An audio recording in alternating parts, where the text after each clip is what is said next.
Hi everyone, and welcome back to Rough Rider, where every week I talk writing, self-publishing, and living in a barely literate society. So if you've been following my channel or my blog, you'll know that I usually say to make your characters as realistic as possible. And since real people are flawed, then your characters should really have some imperfections also. Those are the kinds of characters people can easily relate to because they have flaws themselves. But that being said, there is a case for writing perfect characters, at least in some situations. Depending on the story you're writing, those kinds of unrealistic, like superhero type characters might be a good choice for you. So here's 5 reasons why writing superheroes like that isn't always a bad thing. So the first reason you shouldn't immediately rule out writing perfect characters is that they're good for plot-driven stories. If your story is driven primarily by its plot and not its characters, then writing those kinds of superhero characters is definitely an option. Your focus is going to be on the events that are happening to these characters, not so much the characters themselves and their internal conflicts and struggles like that. It's not really essential that you explore those kinds of things. You know, the story's about the grand scheme of things, not the individual players and their shortcomings. And in that kind of narrative, those perfect characters fit in perfectly fine. If anything, going too deep into these characters, like kind of like internal processes and everything that's going on emotionally or mentally with them that maybe stem from some sort of trauma or, you know, some sort of personal weakness or vice, those can kind of take away from the bigger picture if you go too far into it. You want your readers to focus more on what's happening than maybe who it's happening to. And of course, if you want to give your superheroes some flaws, like go right ahead, that's obviously fine. Like as an example, one of the protagonists in my space opera, The Aetherverse, his name's Notharis Rook, and he's basically perfect. He's intelligent, he's super brave, he's really noble, he's honest, like doesn't lie, and he's super good looking. His one weakness is that he's a workaholic, and it's something that I mention a couple of times throughout the book, but I wouldn't say that it's something I focus too hard on. I don't dwell on it for that long. The larger plot's what matters most, not so much Notharis undergoing some sort of dramatic transformation where he went from this flawed, broken creature to something much better. A galactic conspiracy is going to unfold whether or not Notharis works on his problems or not. So yeah, if you want to give them a couple of flaws and not make them entirely perfect, that's fine. But I wouldn't say that you should feel obligated to do so. And the second reason that you shouldn't immediately rule out writing superhero type characters is that they're good for fast-paced stories. So focusing on the character's imperfections and personal struggles a little too much can take away from the bigger picture, but it can also throw off the pacing if you're trying to go for like an action-packed novel. If you're going to depict these flaws through the character's behavior, then it's not really going to slow down things much. But if you're the type who likes to dive really deep into backstory for characters, you know, taking a time to write out kind of like a long narrative about what's going on in their head and why, like I tend to do, and cutting away from the action to delve into their past for too long can really just throw things off. It can make the novel really like stop and go, kind of like if you're in traffic and you like go a few feet and then you have to stop and then you get to go a few feet again and you just stop. It's tiring. You don't want it to necessarily be like a perfectly smooth ride for the reader, but making so many sudden stops like that and really slowing things down, and not necessarily in a good way, isn't really going to help you. Perfect superhero characters or nearly perfect characters aren't going to require you to delve that deep into their backstories and why they are the way they are. So if your novel is really fast-paced and not necessarily driven by the characters too much, then you can really stick to the plot. It's good to slow down on occasion to give your readers a breather, but you don't want to do it so often if your goal is really to keep them on the edge of their seat. So don't ruin their ride just because you want to give some unnecessary information about characters, especially if those characters are largely perfect and there isn't a whole lot to say about why they are the way that they are. So the third reason that you shouldn't immediately rule out writing superhero characters is that introspection isn't always appropriate. Being overly introspective doesn't just affect the pacing. You got to think about the tone of your book as well. If your book's supposed to be lighthearted or like fully comical or just like fun, like not super deep, just kind of a fun thing, then it doesn't really make a lot of sense to constantly like dampen the mood by talking about why the characters are so broken and flawed and have so many imperfections and weaknesses. You're not going to invite Debbie Downer to a party.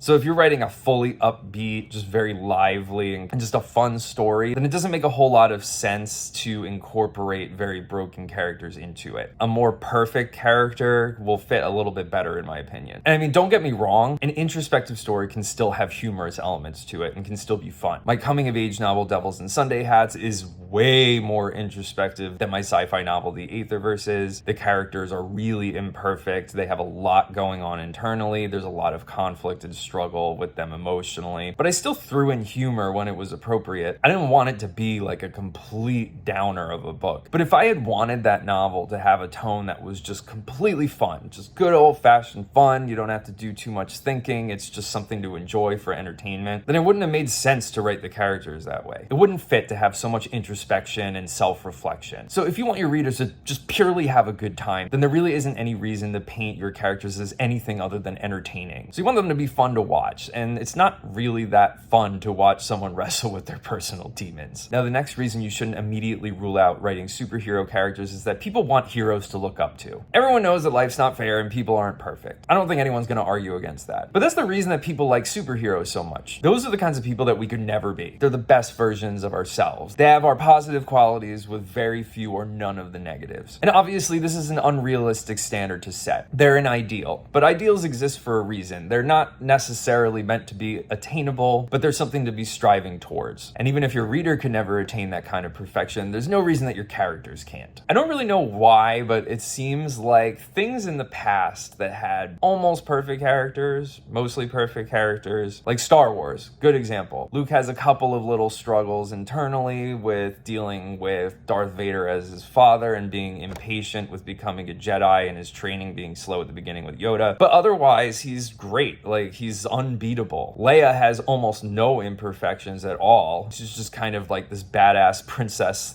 / general. Han's issue in the first movie is that he cares more about money than an actual cause, but even that is not like a huge deal. And Obi-Wan is just like the wise old wizard. There's nothing wrong with him. And people loved that. That's great. People like to see people who are good at their jobs, who are like kick-ass, unbeatable, and are just fun to watch, and people that you can look up to. You want to be them. Then Disney took over Star Wars, completely butchered it in my opinion. The CGI is fantastic. Like, that stuff's cool. But then they bring back Han and Leia. You know, their love story was a great part of the original movies. Now they've had a divorce. They've have all these family problems. Han is suddenly outdone by some random girl as if he doesn't know his own ship anymore. Like, he can't figure out how to fix it, but somehow she gets on board and she immediately can. This just doesn't match what it was like. It just doesn't make any sense to me. You took these characters who were largely perfect and then decided to make them super imperfect to fit what I guess people are told is better writing now. I guess we write a little different than we did in the 70s and 80s. And while I'd say generally speaking, it's good to have realistic and imperfect characters, I don't see why you needed to ruin this franchise to change it from perfect superheroes to now people with family issues and divorces and are suddenly not good with their own ship anymore. It just seems like people act now that if characters aren't super complex and have a lot of imperfections, flaws, and weaknesses, they're somehow boring. I don't think that has to be the case. If the character has an interesting persona and they're put through an interesting and an intriguing series of events, then their static nature isn't going to make them any less entertaining. They're just going to be a hero to look up to. It's just a larger-than-life version of ourselves. And the fifth reason you shouldn't immediately rule out writing superhero characters is that you can still put them through hell. Just because things come easily to your characters because they're so good at everything doesn't mean that they're going to have easy lives. You can still drag these perfect superhero characters through the mud like the rest of us. They can even get demoralized or hopeless or frustrated. Just because they don't have a lot of weaknesses or none at all doesn't mean that they're never going to experience hardship. It just means that they're better equipped to deal with it than the average real-life person is. They don't necessarily have to go through some dramatic personal change because of what they're going through, but putting them in a position of struggle just makes for interesting reading, and it keeps these admittedly perfect characters from seeming kind of bland. You know, that's what superheroes do. They fight the fight against evil, and they take the beating on our behalf. You can entertain the reader with your character's struggles against their enemies, and not their internal struggles against their own weaknesses and fears. Put them through hell, and that's going to let their courage shine, and people want to see that. People love to see the good guy come out on top. So anyway, my point is that characters don't always have to be so flawed. I'll say again, generally speaking, it is good practice to write somewhat imperfect characters. They're a little bit more directly relatable than someone who's perfect, because people in real life are not perfect. But if you're writing a novel that the characters aren't really the focus, or it's supposed to be super fast-paced, or it's supposed to just be pure entertainment, it's nothing deep, nothing too introspective, then I see no reason why you should immediately rule out the idea that you can write characters that are largely perfect. I don't think that you should purposely give your characters some sort of tragic backstory simply because you've been told that that is the right thing to do in terms of good writing. It doesn't always fit. People need superheroes to look look up to, and you can provide that as the author. So you could write the characters that we all wish we could be. So anyway, if you want to read a little bit more about this, I have a link to my blog post. It's in the description. If you found it interesting or helpful, please like and subscribe. Follow me on social media. And as always, thank you for watching.